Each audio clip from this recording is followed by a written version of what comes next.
এই যে রোজ রোজ ওরা শাড়িগুলো নিজেদের হাতে এমব্রয়ডারি করে, ফলস বসায়, এই পিকো করছে, ডাই করছে, তাই করছে, হ্যানা করছে, তা ওরা কি কোনোদিন ভাবে যে এত দামি দামি শাড়িগুলো আপনি ওদেরকে বিনা পয়সায় দেবেন? আর তাছাড়া এ তো তাদের নিজেদের হাতেরই কাজ।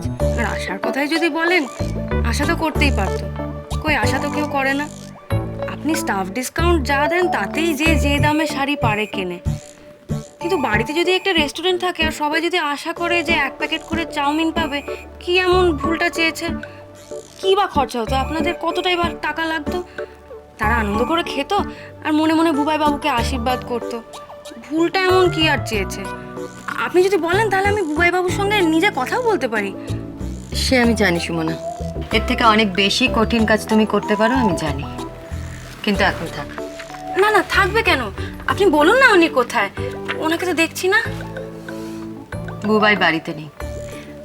বেশ, তাহলে না হয় উনি বাড়িতে ফিরলেই বলবো। না থাক, প্লিজ প্লিজ, তোমাকে কিচ্ছু বলতে হবে না। আর স্টুডিওতে গিয়ে এই সমস্ত নিয়ে আলোচনা করা বন্ধ করো, প্লিজ করো না। এমনিতেই বুবাইয়ের রেস্টুরেন্ট নিয়ে বাড়িতে অনেক রকম প্রবলেম হচ্ছে। উমা, তাই? কেন? এই এক হয়েছে, পুজো আসছে মানে লক আউট, গলা কাটা বোনাস চাইছে নিঘাত। না সুমনা, সেসব কিছু না। তুমি তো কল্পনা করে ফেলো কেন বলো তো? বুবাইয়ের রেস্টুরেন্ট ভালোই চলছে, কোনো লেবার প্রবলেম হচ্ছে না। তাহলে খাবারে ভেজাল ধরেছে কর্পোরেশন? উনি ভাববেন না, সব জায়গায় হয়। টাকা দিয়ে মিটমাট করে নিতে বলুন। আসলে নতুন তো, ঘাতঘুতগুলো সব জানে না। বেশ, বুবাইয়ের রেস্টুরেন্ট সম্পর্কে তোমার আর কি কি বলার আছে বলো। আমার তো একটা লার্নিং প্রসেস আছে, আমিও একটা ব্যবসা চালাই, আমিও বরং জেনে নিই এগুলো। আমি বরং এক কাজ করি, খাতা কলম নিয়ে বসি, তোমার যা যা বলার আছে আমাকে বলে দাও। তারপরে নয় বুবাইয়ের রেস্টুরেন্ট সম্পর্কে আমার যা বলার আছে আমি সেগুলো তোমায় বলবো। তুমি কি একবার যাবে খোঁজ নিতে? কোথায়? বুবাইয়ের কাছে। খোঁজ নিতে যাওয়ার কি আছে? ও তো খারাপ কিছু নেই, কাজের মধ্যে আছে। মাঝে 24 ঘন্টার মধ্যে 6 ঘন্টার জন্য বাড়ি ফিরতো, এখন ফিরছে না। ফিরতো আর ফিরছে নার মধ্যে কোনো তফাৎ নেই তোমার কাছে?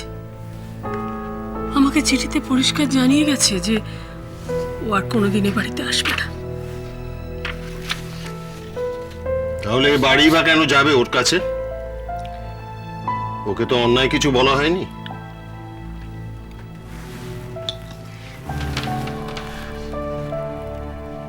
আমাকে বলো তো, তুমি কি শুধু এ বাড়ির, না ওর বাবাও?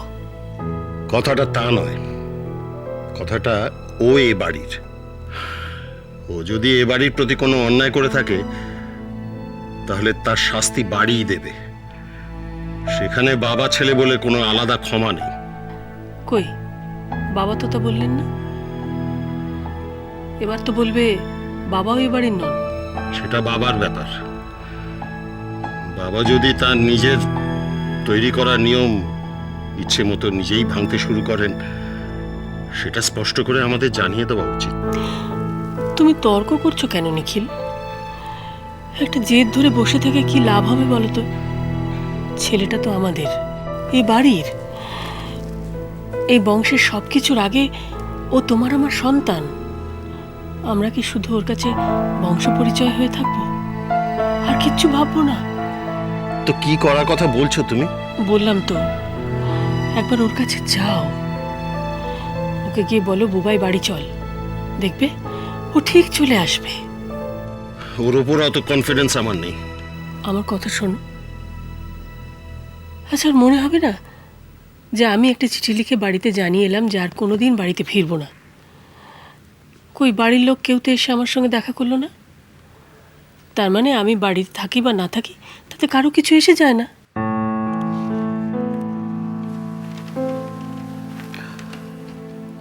বেশ, তবে এবার আমি একটা প্রশ্ন করি। আমাকে একবার এবাড়ির ছেলে নয়, অন্তত আমার সন্তান হিসেবে ও জানিয়ে যেতে পারতো না? বিশ্রী যখন বাড়ি ছেড়ে চলে গিয়েছিল, তখন বাবাকে একটা চিঠি লিখে রেখে গিয়েছিল। আসলে বুবাই জানে ও যাই করুক, ওর মা ওকে চিরটাকাল সাপোর্ট করে আসবে।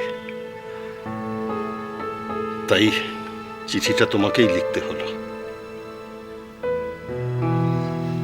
আচ্ছা, ও যদি তোমাকে কিছু না জানিয়ে আমাকে এরকম একটা চিঠি লিখে রেখে ওর সিদ্ধান্তের কথা জানাতো, তোমার কেমন লাগতো?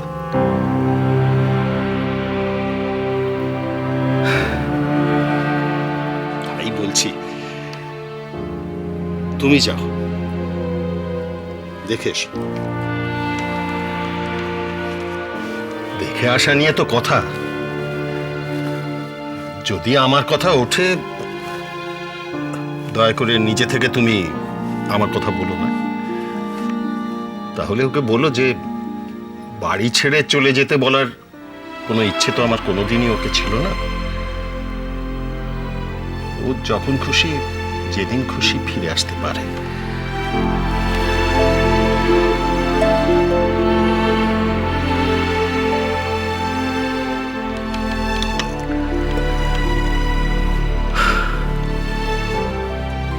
আমি আর পারছি না, সারা জীবন এবাড়ির যা কিছু অন্যায়,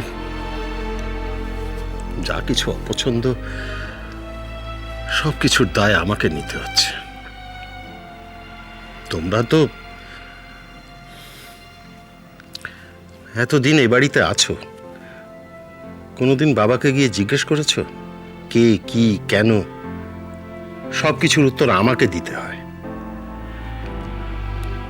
প্লিজ একটু বোঝার চেষ্টা করো। বুবাই যেমন তোমার ছেলে, আমিও তো তোমার স্বামী। আর লোকটা তো আমি ততটা খারাপ নই। এ বাড়ি আমাকে ভিলেন করে রেখেছে। স্ত্রী হিসেবে কোনোদিন তার প্রতিবাদ করেছো? তোমার কাছেও আমি শুধু এ বাড়ির রিপ্রেজেন্টেটিভ। কার কাছে তোমায় ডিফেন্ড করব বলো? তোমার ভাই বোন, তোমার নিজের ভাইপো ভাইঝি। একটা কথা ভুলে যেও না নিখিল, আমি এবারের বউ।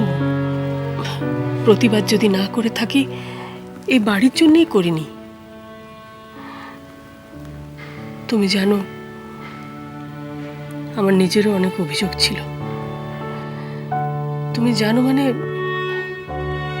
আমি তোমাকে বলেছি, দেখেছি কোনো ফল হয়নি, তারপর আস্তে আস্তে চুপ করে গেছি।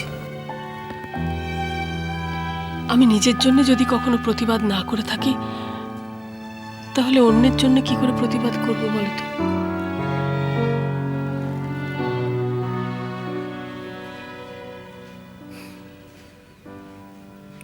ভালো লাগলো কথাটা। অন্য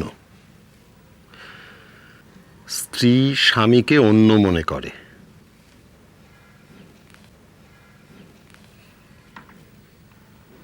কিছু করতে হবে না তোমায়। যাকে অন্য মনে করো তার জন্য কিচ্ছু করার দরকার নেই। যারা অন্য নয়, নিজের, তাদের জন্য যা ইচ্ছে করো, আমি তোমায় বাধা দেব না। খালি এরপর থেকে আমার যা কিছু অপছন্দের, তাতে তুমিও বাধা দিও না।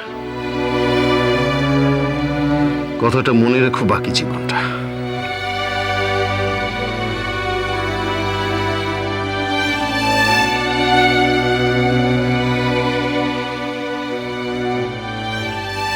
আজ থেকে যদি এটা তোর ঘর হয়, এখন থেকে তুই এসে থাকিস এখানে। তুমি কি বরাবরের কথা বলছো? ও কথা বলিস না লক্ষ্মীটি, ও কথা বলিস না। বুবাই বরাবরের জন্য এ বাড়ি ছেড়ে চলে গেছে। ও কথা বলিস না সোনা। গানেরও